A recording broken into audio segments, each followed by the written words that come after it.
Hello दोस्तों, the mission development academy में आप सभी लोगों का स्वागत है। I am your orator, motivational speaker, life coach and business trainer. तो दोस्तों, आज हम डिस्कस करेंगे सेल्स एंड मार्केटिंग से रिलेटेड एक टॉपिक जिसके अंदर आप सीखने वाले हैं what is the basics of selling product. और इस कंप्लीट टॉपिक के अंदर हम डिटेल में चर्चा करेंगे कि बेसिक्स क्या होते हैं किसी भी प्रोडक्ट को सेल करने के।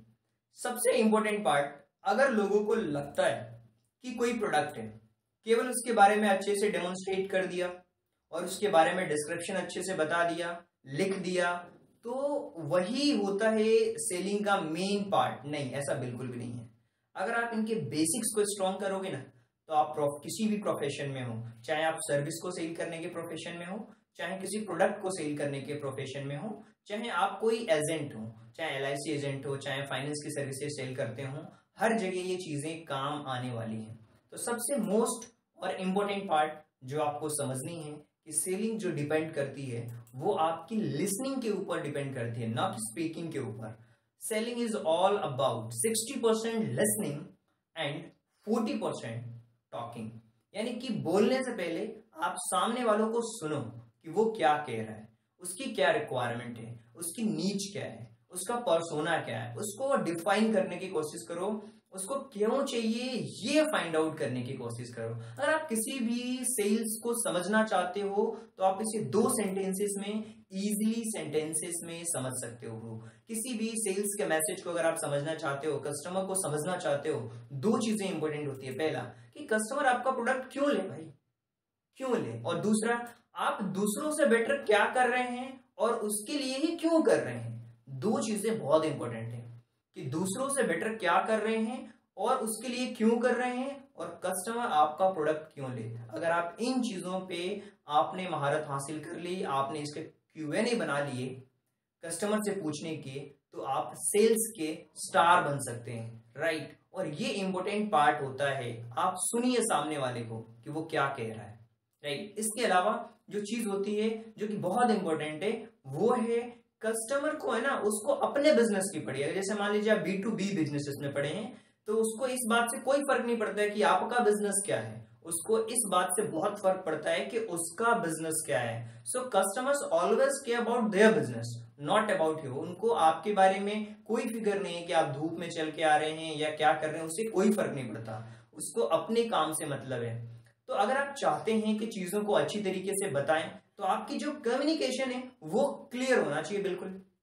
लिसनिंग स्किल्स आपके अंदर होना चाहिए, यानी कि सुनने की क्षमता आपके अंदर होनी चाहिए। अगर आप गुस्से में हैं तो आपको सेल्फ कंट्रोल आपका इंपॉर्टेंट है सेल्स के अंदर, क्योंकि कभी कभी कस्टमर आपके ऊपर बिल्कुल चढ़ जाता है, बिल्कुल वो गुस्से में बोलने लगता है। आपका सेल्फ कंट्रोल वहां पे काम आएगा, आपका सेंस ऑफ ह्यूमर काम आएगा। ऐसा नहीं कि आपके प्रोडक्ट को किसी ने मना कर दिया तो वहां पे आपको दिखाना है अपना positive attitude, okay sir, thank you sir, आपने मना किया, बहुत अच्छी बात है, राइट। इसके अलावा जो इंपॉर्टेंट पार्ट है वो है आपका असर्टिवनेस, राइट, कि आप कितने अग्रेसिव हैं चीजों को लेकर के, आप कितने सेल्फ मोटिवेटेड हैं, ये इंपॉर्टेंट पार्ट होता है। अगर आप B2B बिजनेसेस में हैं और आपके क्लाइंट के साथ कोई अगर कॉन्फ्लिक्ट हुआ है, उसको रिजॉल्व करने की कोशिश करिए, उसको सॉल्व करने की कोशिश करिए, तभी आप सेल्स में आगे बढ़ सकते हैं। और सबसे इंपॉर्टेंट पार्ट ये है कि आप कितने किसी भी चीज को लेके एम्पैथाइज हैं, यानी कि उसके बुरे वक्त में आप खड़े हैं या फिर नहीं हैं।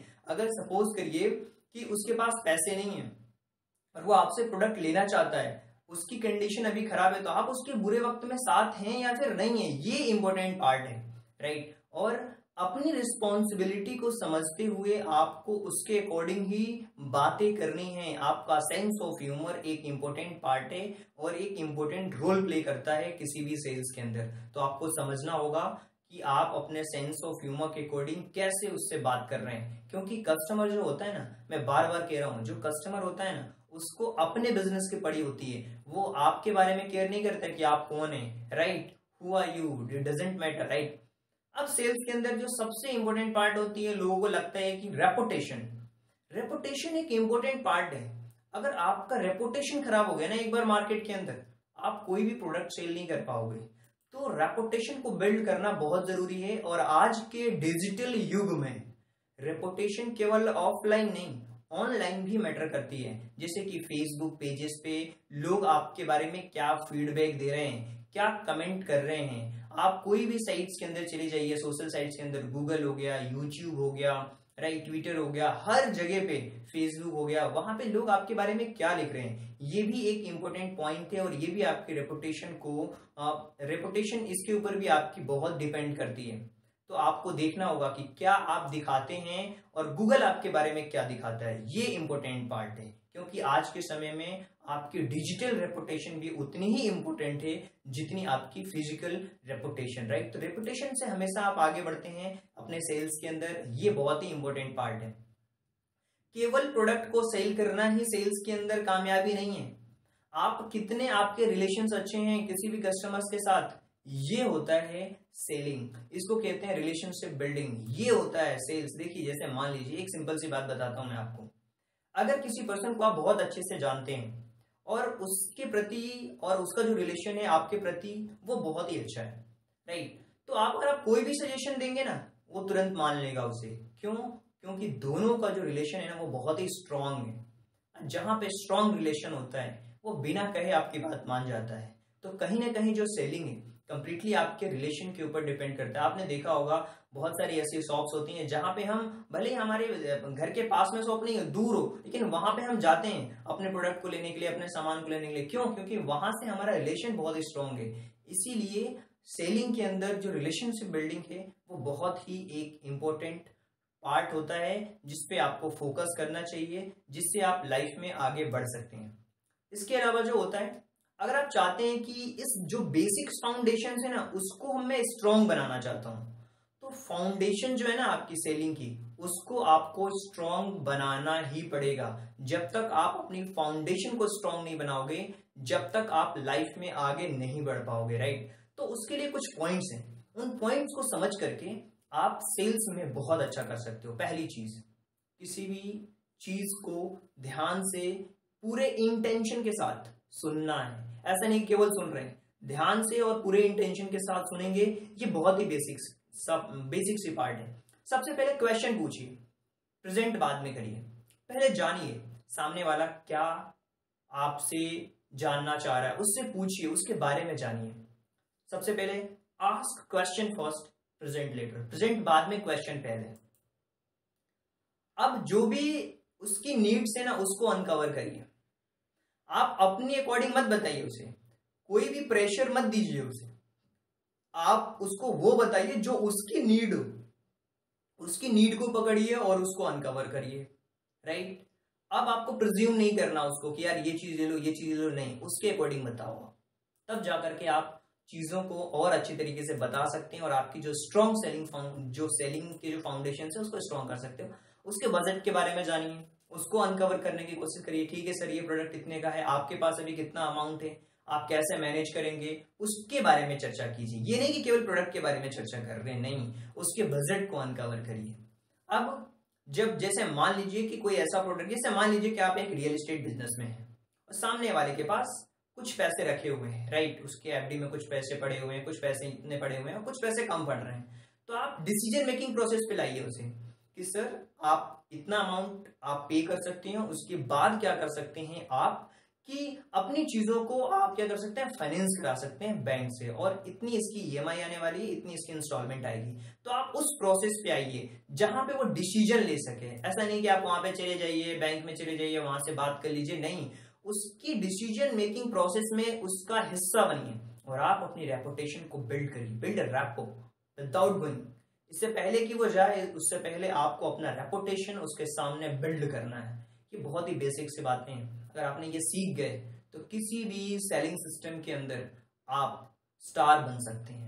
आपके पास सेल्स का एक कंप्लीटली सिस्टम होना चाहिए कि किसी पर्सन को आपने कितनी बार कॉल लगाया, उसका क्या रिस्पॉन्स रहा, वो कब फ्री रहता है, उसका पूरी की पूरी उसकी जो पर्सनालिटी टेस्ट है वो होना चाहिए, उसका नाम क्या है, किस एरिया में रहता है, किस लोकेशन से है, पूरी जानकारी, एक ओवरबोर्ड होना चाहिए जिसपे देख करके आप ये जज कर पाओ कि इससे कितनी बार बात हो चुकी है, कब इसने लास्ट टाइम बोला था कि मुझसे बात करना। पूरा एक सिस्टम होना चाहिए। जब आप सिस्टम को फॉलो करेंगे, जब आप प्रोसेस को फॉलो करेंगे तो किसी भी सेल्स के अंदर आप आगे बढ़ सकते हैं। और प्रोसेस और सिस्टम को फॉलो करना बहुत ही जरूरी है किसी भी सेलिंग प्रोफेशन के अंदर, सेल्स प्रोफेशन के अंदर, राइट।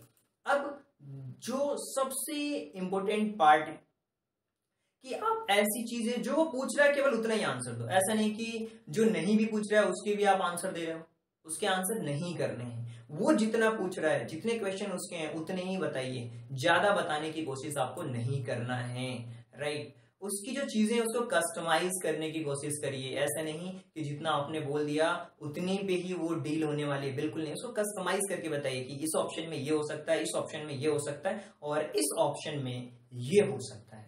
जितना आप कस्टमाइज करेंगे ना चीजों को, उतनी ही चीजें और बेटर होती चली जाएंगी। और जिस भी फ्लो में हैं आप, जिस भी फ्लो में हैं आप, ये बहुत इंपॉर्टेंट है कि आप उस फ्लो के साथ चलें, राइट। अगर आप चीजों को समझाते जा रहे हैं तो कोशिश करिए कि अच्छी तरीके से समझाएं, उसके दिमाग में वो चीजें बिल्कुल फिट हो जाएं। और आई होप कि इस सेशन में आपने काफी कुछ चीजें सीखी होंगी।